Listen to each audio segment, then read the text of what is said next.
eigenlijk voor ons heel ongelegen. Ik vind Roelie Boniface een speler die ons team nog hoger kan laten, beter kan laten spelen. De andere is Guillaume Fernandes.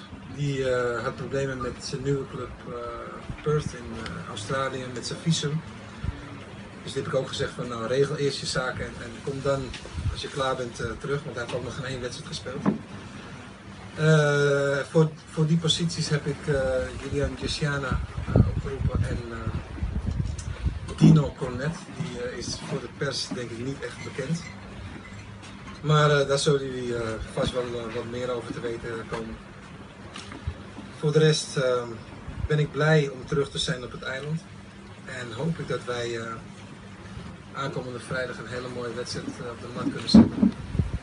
En nogmaals, het is altijd lastig als je een team, die personen die ik heb opgeroepen weinig bij een club spelen of geen club hebben. Je wel 100% moet voorbereiden op de wedstrijd. En daar heb ik 3 dagen voor. Ik ben altijd van overtuigd met de kwaliteiten die wij in ons team hebben dat we dat kunnen. En ik hoop dat de jongens fit hier naartoe zijn gekomen, wat ik denk van wel.